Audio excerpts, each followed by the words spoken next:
Indian Constitution is the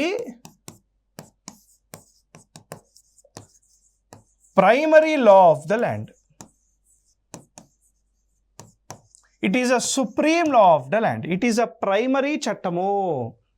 భారత రాజ్యాంగము అనేది it is the primary law of the land. It is nothing but the primary law of the land. It is a primary law of the land. అంటే sir primary కాకుండా secondary కూడా ఉంటాయా? ఉంటాయి. మరి ఏంటి సార్ అవి? మన ఇండియాలో 3000 పైగా చట్టాలు ఉన్నాయి. ఐపీసీ ఉంటుంది, సిఆర్పిసి ఉంటుంది, ఆంధ్రప్రదేశ్ విభజన చట్టం ఉంటుంది, మోటార్స్ వెహికల్ యాక్ట్ ఉంటుంది. ఎన్ని చట్టాలు ఉన్నాయి ఇండియాలో?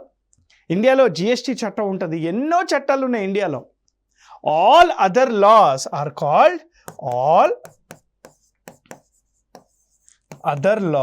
Are called secondary loss.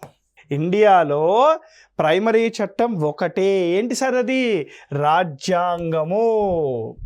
మిగతా చట్టాలన్నీ ఏమనాలి సార్? సెకండరీ చట్టాలు అనాలి. ఆల్ సెకండరీ లాస్, అన్ని సెకండరీ చట్టాలు కూడా they have to follow abide primary law.